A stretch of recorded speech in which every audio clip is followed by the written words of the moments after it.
visão que a doutrina espírita tem dessas ebulições sociais e o que isso aponta, o que isso representa e como é que nós podemos agir em momentos como esse.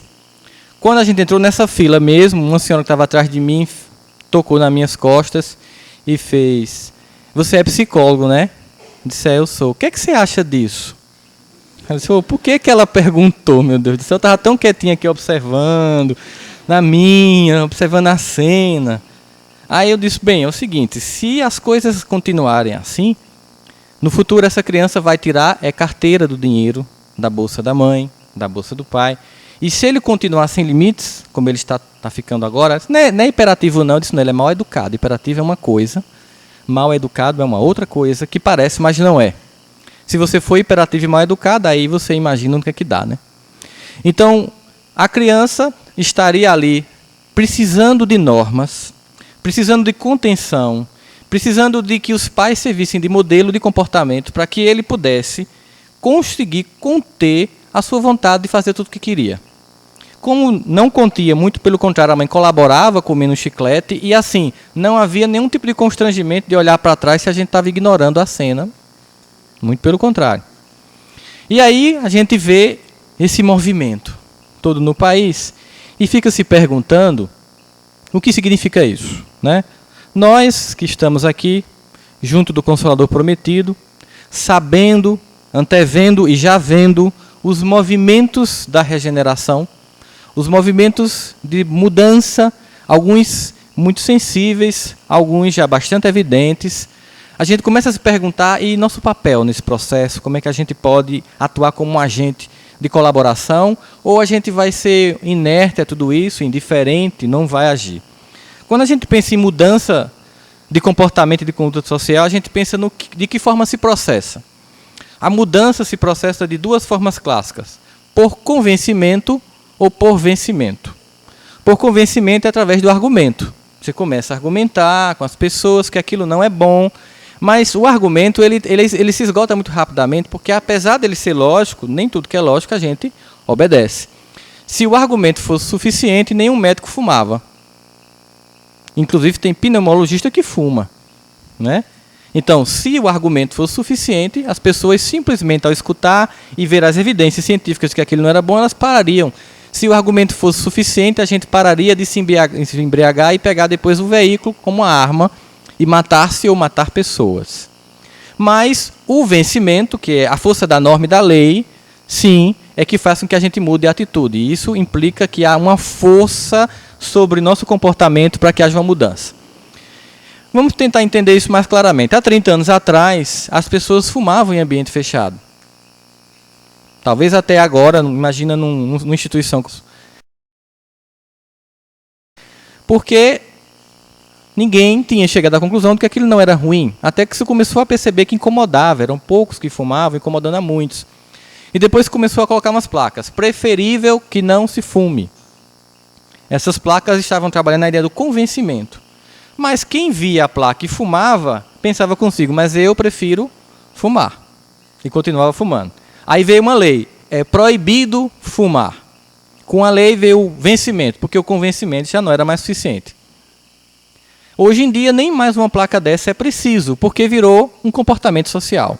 Nós já sabemos que não é de bom tom fumar em ambiente fechado, como também aconteceu na época do início do celular no Brasil. Todo canto que a gente ia de teatro a cinema tocava celular. Hoje em dia a gente continua dando um aviso, porque alguma outra pessoa pode esquecer, mas a maior parte das pessoas, elas automaticamente, entrando no ambiente fechado, elas colocam o celular no silencioso ou no modo vibra. A mesma coisa aconteceu quando se colocou a lei do cinto de segurança. Já havia um conjunto farto de pesquisas mostrando quantas pessoas morriam em colisões de velocidade simples porque não estavam com cinto. Quando se colocou a lei, muita gente comprou uma camisa do Vasco para poder enganar a polícia, que tem aquela faixa aqui, né? E só depois, eu lembro que eu pegava táxi, o táxi colocava um cinto por trás e botava por cima de mim. Não, é só para fazer o migué.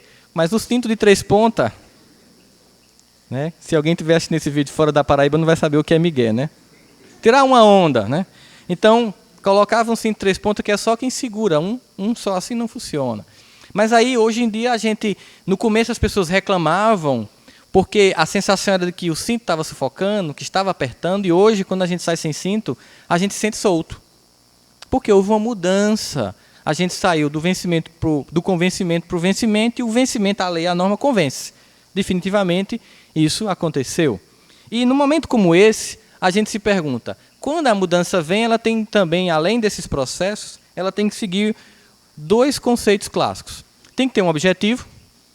Então, qual seria o objetivo dessas manifestações?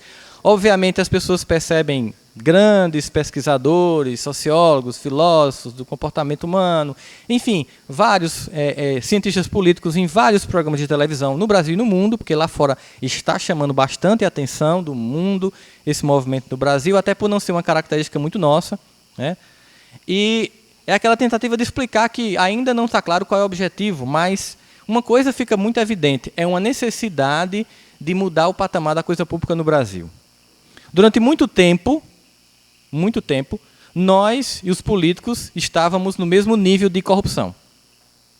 Nós nos equivocávamos aqui no baixo clero, tanto quanto eles há no alto clero.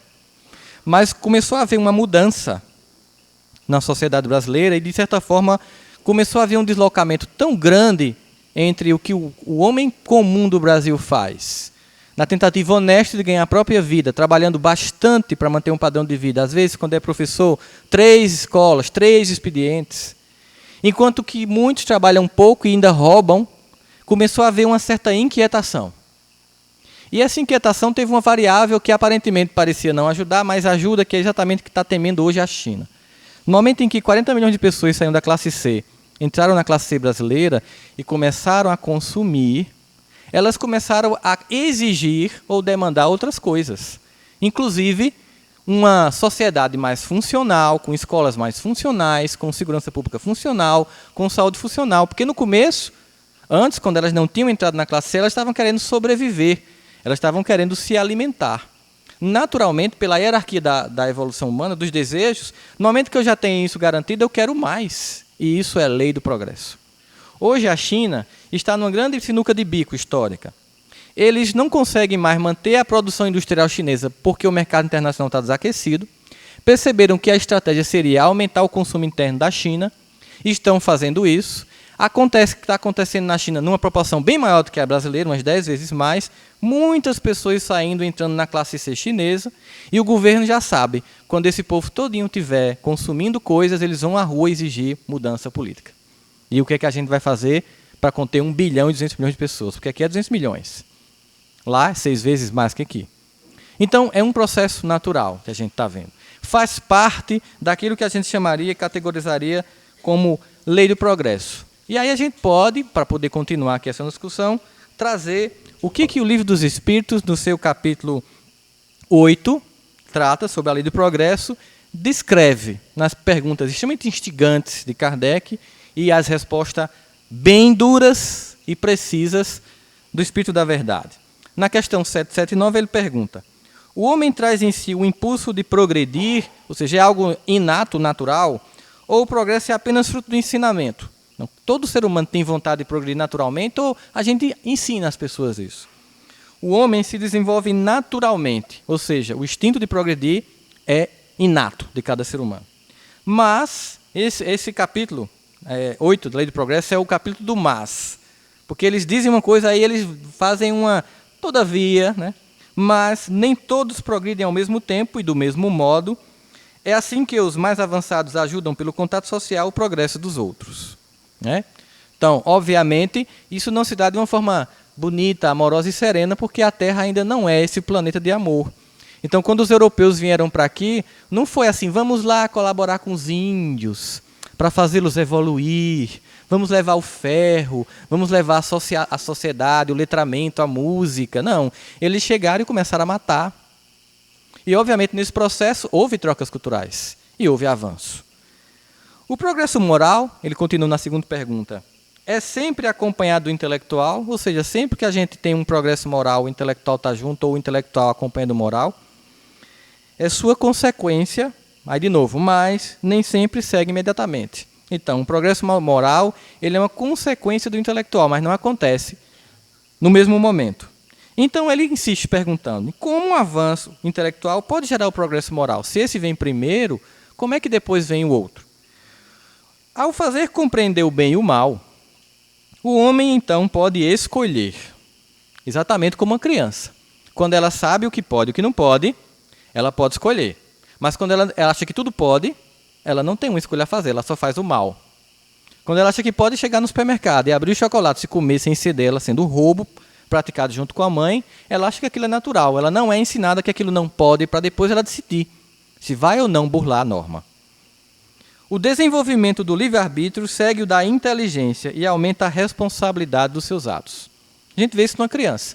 Quanto mais uma criança avança na idade, mais liberdade nós damos a ela. Quando é que você deixa seu filho ir sozinho ao shopping, por exemplo? Com que idade? Cada família vai decidir, mas com certeza não vai ser, espero que não, aos 7 anos de idade. Você vai esperando que ele dê provas de que ele é capaz de estar lá, de manter a própria segurança, de não fazer nada de equivocado, para que depois você vá pegá-lo no shopping com os amigos. Você não faz isso com 7 anos de idade. Vai fazer lá com 15, 14, 16. E ele continua, veja como é inteligente. Tá, tudo bem, então quer dizer que o progresso intelectual ele gera o progresso moral? Aí ele faz uma pergunta que, se não fosse os espíritos com a suma inteligência que eles têm, seria uma pegadinha. Então tá. Então por que as sociedades mais avançadas muitas vezes são as mais pervertidas? É uma pegadinha. Você, pô, tudo bom. Se o avanço intelectual demanda avanço moral, por que em Roma, que era a sociedade mais avançada da época, e Grécia, havia tanta perversão moral? Eles nem se preocupam e respondem. O progresso completo é a meta. Aí vem novamente o mais. Mas os povos, como os indivíduos, o alcançam apenas passo a passo. Enquanto o sentido moral não estiver plenamente desenvolvido, eles se servem de sua inteligência para fazer o mal. Ah, então é por isso. É por isso que a sociedade intelectualmente mais desenvolvida, quando consegue dominar a energia nuclear, joga uma bomba sobre Hiroshima e Nagasaki. É a mais desenvolvida, mas ainda moralmente deficiente. A moral e a inteligência são duas forças que se equilibram apenas com o tempo. Nós somos a sociedade do desenvolvimento intelectual, mas o mundo de regeneração só vai ser instalado quando nós equilibrarmos o nosso desenvolvimento moral para usar as inteligências que já temos, as descobertas científicas e de todas as ordens que nós já temos, o conhecimento humano acumulado, todo o nosso repertório acumulado da história humana de saber para servir.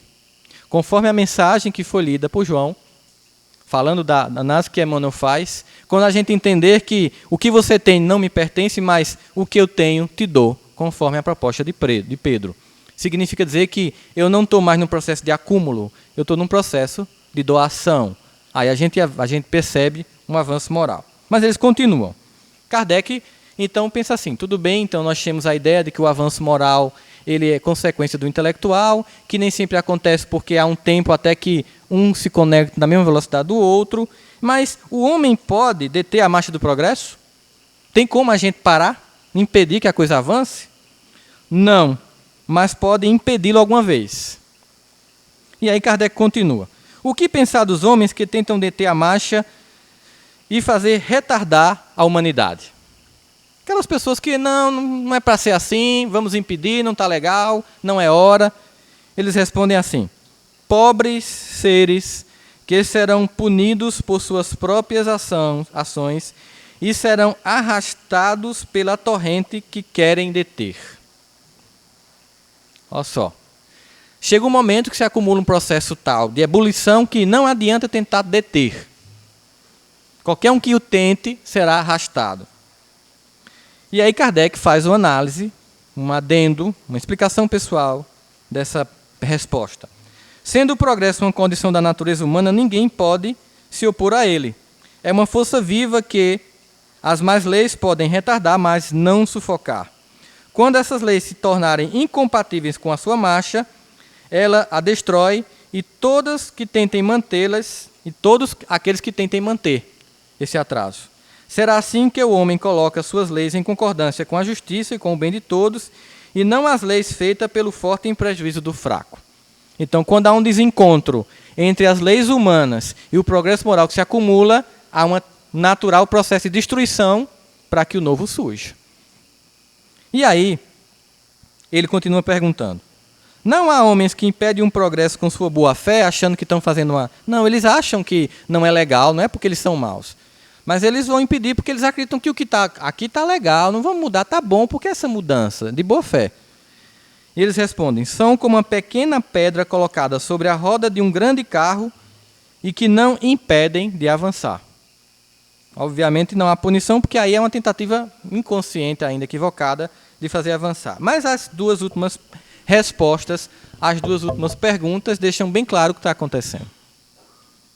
O aperfeiçoamento da humanidade segue sempre uma marcha progressiva e lenta? Perguntam isso. O aperfeiçoamento da humanidade segue sempre uma marcha progressiva e lenta? A gente podia aqui usar a música de Lulu Santos. Assim caminha a humanidade, sempre a passo de formiga e sem vontade? É mais ou menos essa pergunta que Kardec fez. E aí eles respondem. Há o progresso regular e lento que resulta da força das coisas. Nós vamos acumulando conhecimento e, naturalmente, vamos dando saltos no processo cumulativo. A gente vê isso na telefonia, da década de 80 para cá, a gente vê isso na tecnologia, é muito fácil, a gente vai vendo o acúmulo, né, a diminuição dos chips, a nanotecnologia, é o processo do acúmulo desses conhecimentos. Mas, lembre-se que é o capítulo do mas, quando um povo não avança rápido o suficiente, a providência divina provoca, de tempos em tempos, um abalo físico ou moral que o transforma. Então tá. A gente tem momentos em que a gente vai num acúmulo, mas momentos em que dá um pulo. E esse pulo é dado quando a gente emperra, meio que a gente está numa zona de conforto, e aí há uma provocação da providência divina para que hajam abalos físicos e morais para que a gente avance. E aí, Kardec conclui perguntando, a perversidade do homem é muito grande, não parece que de vez em quando ele recua, pelo menos do ponto de vista moral? Bom, ele já tem entendido a questão toda. A gente tem avanço intelectual que depois puxa o avanço moral. Mas não tem hora que, embora a gente muito claramente perceba que o avanço intelectual é constante, lembrando que ele fez essas perguntas e obteve essas respostas na metade do século XIX. Metade do século XIX, não foi do século passado, não. Acho que Thomas Edison não tinha nem nascido ainda para fazer a lâmpada elétrica. Ou se tinha, nascido era bebê. Então, o que ele está querendo dizer? Tudo bem, eu estou vendo o avanço das coisas. Materialmente falando, a sociedade está avançando, mas moralmente não parece que ela está retrocedendo? E eles respondem, engano vosso. Observa bem o conjunto e verás que o homem avança uma vez que compreende melhor o que é o mal e a cada dia corrige os abusos. Aí é o último mais, gente. Mas é preciso que o mal chegue ao extremo para fazer o homem compreender a necessidade do bem e das reformas. É exatamente isso que está acontecendo no Brasil. Politicamente, nós chegamos ao extremo da disfarçatez, da corrupção, da burla e do distanciamento da coisa pública com as necessidades do povo. Isso ficou tão gritante, que nós começamos a exigir necessidade das reformas. O grande risco que nós temos é imaginar que essas reformas só precisam se processar na cúpula do poder e não da base onde nós nos encontramos.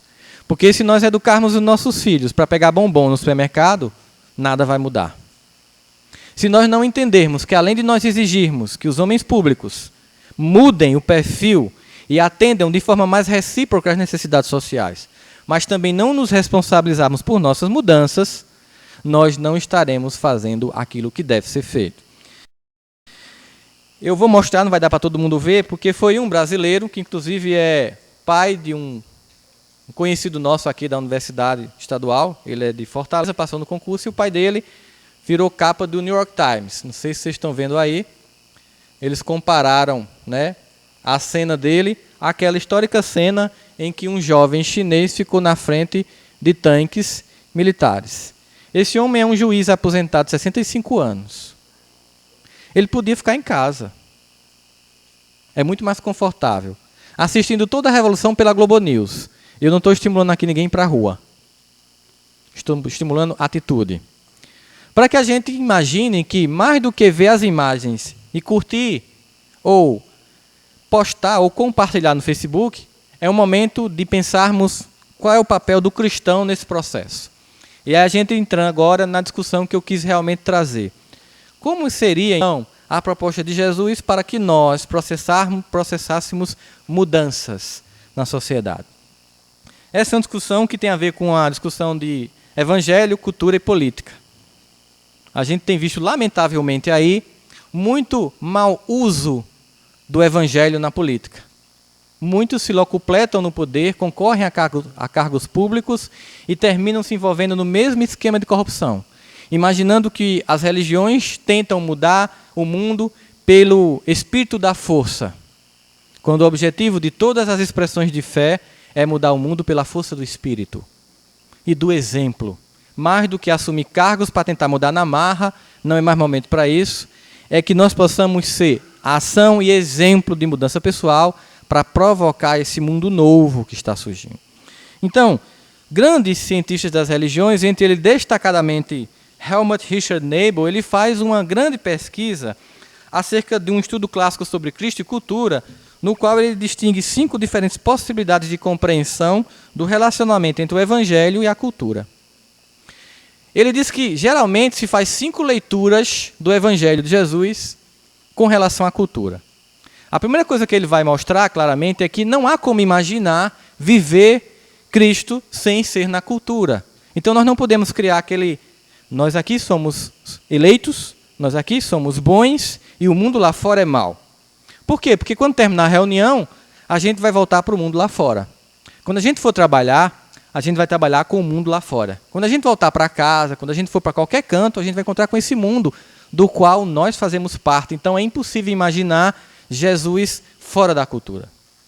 Mas ele diz que as pessoas tentam 5 formas diferentes de relacionar o evangelho com a cultura. Seria Jesus contra a cultura, Jesus da cultura, Cristo acima da cultura, Cristo num processo de paradoxo existencial marxista, aquilo que a gente vê como, por exemplo, a teologia da libertação, e Cristo como agente transformador da cultura. Vamos tentar entender essas 5 vertentes. As 2 primeiras, Cristo contra a cultura ou Cristo da cultura, elas são distorções. Mas elas explicam 2 grandes movimentos dentro da leitura do Evangelho de Jesus. O primeiro é a rejeição total da cultura. É aí que se encontra os fundamentalistas. Todos os fundamentalistas, eles partem do pressuposto que Cristo é totalmente contra tudo que está posto, mas absolutamente tudo. Uma leitura radical de o mundo jaz no maligno e ponto. E porque o mundo jaz no maligno, Cristo não tem nada a ver com o mundo e nós, que somos cristãos, não podemos nos relacionar com o mundo. É aí que a gente vê, por exemplo, aquelas comunidades que tem nos Estados Unidos que se isolam, eles não usam nem luz elétrica, porque eles querem viver distante da cultura, porque Cristo ele está contra tudo que está posto. E existe também Cristo da cultura. Já é uma vertente completamente liberal demais, em que Jesus comporta todas as mudanças sociais, ele aceita tudo, tudo é permitido, e aí há uma exacerbação e uma não compreensão daquilo que Paulo deixou muito claro. Tudo é permitido, mas nem tudo é conveniente. Então não dá para imaginar que dá para engolir tudo que está sendo posto aí como legal. Tem que haver discernimento. E aí nós temos a terceira opção, que seria Jesus acima da cultura. Ele não se envolve. Ele não está contra, ele não está dentro, mas ele não se envolve. Vamos imaginar Jesus acima da cultura. Mestre, pegaram essa mulher em adultério.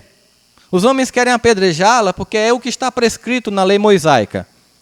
Se Jesus estivesse acima da cultura e ele não quisesse se envolver, o que é que ele faria? Bom, eu não tenho nada a ver com isso. Decidam como vocês querem decidir. Não é meu papel se imiscuir na cultura judaica. Eu não tenho nada a ver com isso. Mas não foi isso que ele fez. Então, certamente, essa leitura também estaria equivocada. Mas a gente pode, então, tentar unir o Evangelho numa leitura marxista dialética. Há uma constante mudança, ambivalência social que o Evangelho comportaria. Se, em grande medida, parte das propostas do marxismo tem a ver com as propostas do cristianismo, a ideia, por exemplo, de uma sociedade mais justa, mais distributiva, mais equitativa, isso sim, a gente sabe que são pontos de contato. Existe um ponto de distância que torna a ligação entre esses 2 veículos de proposta de mudança social às vezes, incompatíveis. É que a leitura marxista do mundo é uma leitura completamente desprovida da ideia de Deus e de espírito. E que tudo se explica apenas a partir do mundo material. E tudo se resumiria à luta de classes. E a luta, ela é muito mais ampla do que nós possamos imaginar. Essa luta de classes, ela não é só entre as classes economicamente diferentes numa sociedade. Essa luta, conforme os evangelhos, é uma luta entre principados e potestados. Uma luta que não se dá apenas no plano material, mas também se dá, e sobretudo, e o marxista não vai considerar isso, no plano espiritual. Forças antagônicas à mensagem de Jesus, que querem retardar o progresso aqui e lá, unidas num planejamento que não adianta, tentando impedir o avanço da paz, da luz e do amor. Teríamos, então, a quinta proposta, que seria Jesus Cristo como um agente transformador da cultura e, trazendo para o nosso patamar, todo aquele que o segue como alguém que entende o seu papel como agente transformador da cultura. Seria, então, Jesus como aquele que redime a cultura humana. Eu vou dar um exemplo disso a partir de uma coisa que aconteceu comigo. Fazendo parte de um projeto contra o aborto, fui a um lugar em que a pessoa que estava preconizando esse projeto começou a fazer uma palestra sobre a importância do combate ao aborto, né? Começou a mostrar números, estatísticas em vários países. Mas, em algum momento, ela começou a dizer o seguinte, que a ONU, a Unesco e a Fundação Ford são instituições que financiam o aborto no mundo. E começou a mostrar os números, porque querem controle de natalidade, e lá para as tantas, ela começou a dizer o seguinte, logo, são instituições demoníacas. São agentes do demônio, que estão na Terra. E a ideia da pessoa, do ponto de vista dela, é correta. Ela não estava entendendo exatamente a dimensão que ela estava dando, porque parecia um discurso muito distante da realidade. Quando terminou, eu conversei com ela, disse, você nunca mais pode dizer isso em público. Por quê? Porque você não pode dizer que a ONU, a Unesco e a Fundação Ford são agentes do demônio. Porque a ONU, ela é uma instituição imperfeita, mas ela surge depois dos escombros da Segunda Guerra Mundial para evitar uma terceira. E mesmo que ela seja imperfeita, ela é um órgão que consegue regular muitos conflitos no mundo. A Unesco também, sobretudo no plano da educação, e a Fundação Ford financia cura de muitas doenças.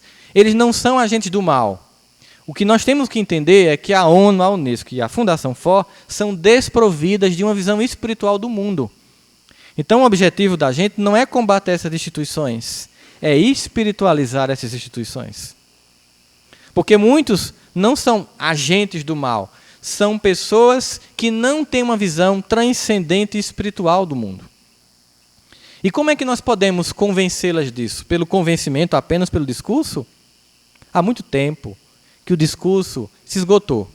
Há muito tempo que palavras não levam a nada. Há muito tempo que juntar vários religiosos para ver quem tem razão não gera nada de bom. Muito pelo contrário, só gera conflito.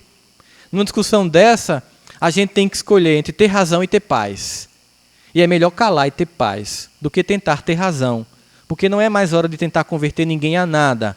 É hora de tentar mostrar através do exemplo e da atitude como pessoa, onde quer que nós estejamos e o que quer que façamos, que nós somos um agente transformador e um agente redentor.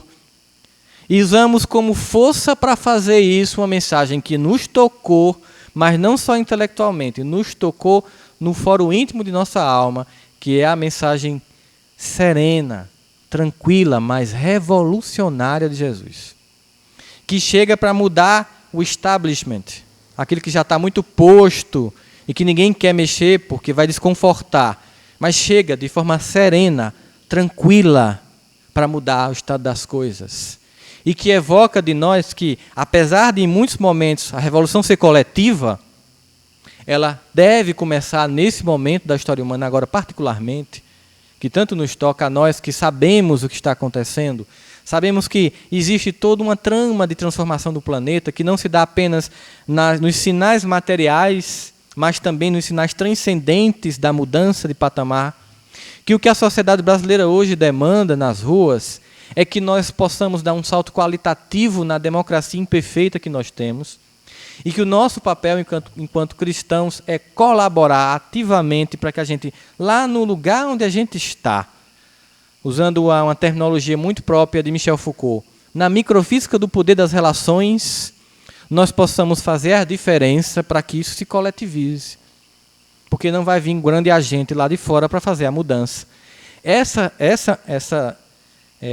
Digamos, esse movimento no Brasil, ele é engraçado, ele tem essa característica. Veja, não tem um autor, embora muita gente ache que tem uma teoria da conspiração por trás, né?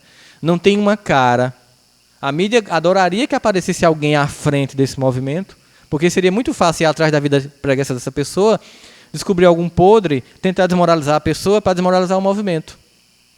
Em algum momento, a mídia começou a dar ênfase apenas nos baderneiros, achando que isso faria com que o povo brasileiro não concordasse mais com o movimento da rua, mas percebeu uma coisa que não tinha no passado. Nós, todos que estamos nessa sala aqui, somos frutos do mesmo momento histórico, que começou no final de 1945, quando os aliados desembarcaram na Normandia e logo na sequência histórica invadiram a Alemanha e findaram com a Segunda Guerra Mundial. O desencanto foi muito grande. Nós forjamos aquele momento tão negro da história humana. Um momento em que um homem convenceu milhões a matar milhões e que uma bomba que matou milhares acabou uma guerra que foi simbolizada por um beijo em Nova York entre um militar e uma enfermeira. Na sequência, nós tivemos sociedades buscando democracia, e vamos dar um foco agora na história do Brasil. Uma democracia ainda incipiente sofre um golpe em 64. Muitas pessoas foram para a rua. A mídia não mostrava. Tratava-os como comunistas, como pessoas que queriam instalar um Estado comunista no Brasil. As forças militares avançaram, o golpe foi um sucesso do ponto de vista dos militares, mas a lei do progresso operando fez com que, de uma forma mais gradual do que em outros países, houvesse um processo de redemocratização no Brasil. E eu lembro muito bem, porque eu já era adolescente na época, quando as pessoas saíram pelas diretas, e juntos estavam todos esses atores políticos de hoje em dia, na época, Mário Covas, que veio a fundar depois o PSDB, Ulisses Guimarães, do PMDB, Lula, todos estavam juntos na Praça da Sé, em São Paulo, lutando pela volta da democracia no Brasil. E a audiência do principal jornal televisivo do Brasil na época era de quase de 85%, e o jornal não mostrou o movimento da rua. E como as pessoas não viram, o movimento não ganhou a força que poderia. Uma coisa semelhante aconteceu com os Carapintadas. Porque, finalmente, depois de nós conseguirmos conquistar a democratização e votarmos, o primeiro homem que elegemos, tivemos que derrubar. Mas, dessa vez, mesmo que a mídia tenha tentado sufocar, ela não contava com as redes sociais. Como tudo na vida, é bom ou é ruim. Nada pode ser simplesmente condenado. As pessoas estavam lá. As pessoas fotografavam nos smartphones. E usando a rede 3G, que lá deve funcionar, porque aqui não funciona, elas começaram a postar as fotos e as filmagens da multidão inesperada de pessoas nas ruas. E eu vi um comentário de Arnaldo Jabor, no primeiro dia da manifestação, quando a polícia agiu violentamente com os manifestantes, dizendo que aquilo era uma palhaçada, que eram jovens perdidos, sem propósito, e no outro dia, na mesma rádio CBN, ele teve que pedir desculpas e dizer que estava errado, que ele não percebeu o que estava acontecendo e que estava agora apoiando o movimento. Mas sabe por quê? Porque não dependia mais deles. Porque num planeta rumo à regeneração, o poder ele é distribuído, e é o que as pessoas demandam na rua, empoderamento. Esses representantes não representam mais, a não ser os próprios interesses. O pior não foi a violência da polícia. Nunca foi por 20 centavos. Foi a violência institucional instalada no Brasil. A violência de você pagar impostos caros até de um pão, de um leite, de um feijão que você vai comprar, levar seu filho para uma escola pública e depois de 5 anos ele não saber ler. Isso é violência institucional. Violência de você pagar impostos, chegar no hospital e não ser atendido. e dependendo da cidade, ficar na fila da morte, em que o médico passa e escolhe quem vai ser atendido, porque não dá para atender todo mundo. Em que alguns pegam um polegar de silicone e fazem de conta que dão plantão no SAMU, mas recebem o salário no fim do mês, porque a corrupção não é lá em cima, é aqui embaixo também. Em quem está trabalhando na coisa pública, muitos, não todos. E as pessoas ligar, o profissional não está, e a pessoa morrer no meio da rua. Muitos acharam interessante que, depois de todo esse movimento, o Congresso, por exemplo, aprovasse que é crime hediondo, né, a corrupção agora. Mas eu penso como muitos que estão dizendo que corrupção devia ser categorizado como crime doloso. Ou seja, um crime que tem intenção de matar. Porque quando você desvia uma verba da saúde, e a gente sabe que isso acontece, e o indivíduo não consegue o remédio e ele morre, aquilo não foi obra do acaso, gente. Aquilo foi assassinato. E envolvido nesse assassinato está, inclusive, quem votou nessa pessoa. E aí vem o karma coletivo. O que é que eu tenho a ver com tudo isso? Tudo. Por quê? A humanidade, ela só vai avançar quando nós esquecermos de isso aqui é só meu, eu protejo apenas os meus, e entender que o grande objetivo do mundo que vai se instalar na Terra, e ai de quem não entender isso, é um mundo em que todos vão entender que só tem sentido quando for bom para todo mundo e não só para os meus. Porque mesmo que você more cercado, você sai na rua, você entra nos lugares e você está em risco. Então é bom que toda a sociedade seja protegida, não somente os seus. É bom que todos os filhos e filhas da sociedade estejam sendo educados, e não somente o seu. Eu não tenho nada a ver com crack, meus filhos, eu converso com eles, realmente. Mas por que você acha que só isso é suficiente? Os filhos do bairro do vizinho ao seu, que talvez não tenham o mesmo padrão de vida, eles se envolvem no crack. E quando o seu filho vai caminhar no açude velho, eles vão roubar o tênis do seu filho, com crack na cabeça, eles não têm mais sentido moral nenhum e matam por causa de um tênis. E parece que não tem nada a ver o crack com minha família, mas tem. Parece que não tem nada a ver com o que está acontecendo comigo, mas tem. Enquanto a gente insistir em não entender que o mundo só vai ser melhor se formos fraternos, amplamente fraternos, todos sofreremos coletivamente a inércia. E a natureza vai provocar a mudança. Nós podemos fazer por escolha, mas muitas vezes parece que a gente deixa que escolham por nós. É momento de mudanças no mundo, no Egito, no Brasil, na Turquia. É momento de reclame, é momento de uma sociedade que quer participar mais, mas que a gente também exija não somente dos que estão lá, fáceis de serem acusados porque erram coletivamente e sobre os holofotes dos meios de comunicação. É preciso que a gente também lance o olhar desse momento sobre nós mesmos, sobre nossa atitude, sobre as nossas corrupções pessoais e particulares no cotidiano do nosso trabalho, naquilo que nós fazemos. Para que nós possamos ser um agente transformador do Cristo, nós temos que estar inseridos sim na cultura, nós temos que trazer e evangelizar as almas humanas, nós temos que espiritualizar as instituições e não condená-las, nós temos que espiritualizar o mundo, a mídia e não condená-los, porque nós temos que entender todos não como antagônicos, mas como parceiros. Aqueles que estão menos dispersos, conforme o capítulo 8, a lei do progresso, devem se juntar àqueles que estão mais despertos para poder avançar. Aqueles que estão na retaguarda devem ser buscados para o avanço. E aqueles que estão à frente devem nos servir de exemplo de continuar. Jesus continua sendo o timoneiro do mundo, como um farol vivo que nos espera no mar turbulento de nossas escolhas e da vida, para que a gente escolha querer chegar nas praias tranquilas. Mas não adianta pular no barco e deixar ele afundando e pegar o primeiro pedaço de tábua e salvar sozinho. Só chegaremos lá, nesse mundo de tranquilidade, onde somente os mansos e pacíficos herdarão, quando nós construirmos em nós toda a mansuetude e toda a paz que nós queremos para nós darmos a todas as pessoas que nos cercam.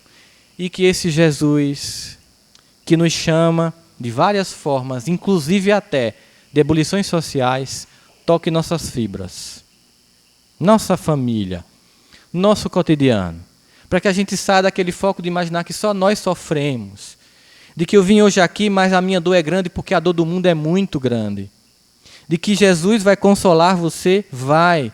Mas ele também gostaria muito que se você entendesse que se você passa um pouquinho para consolar os outros, seria muito mais fácil o trabalho dele, porque ele conta com as nossas mãos, com nossos ombros, com nossos ouvidos, com a nossa fala, para que a gente possa contribuir coletivamente uns com os outros, para a gente transformar a face da terra, para a gente contribuir com o progresso e fazer a humanidade avançar. Fiquemos em paz agora, nos preparemos para a prece que vem depois dos avisos.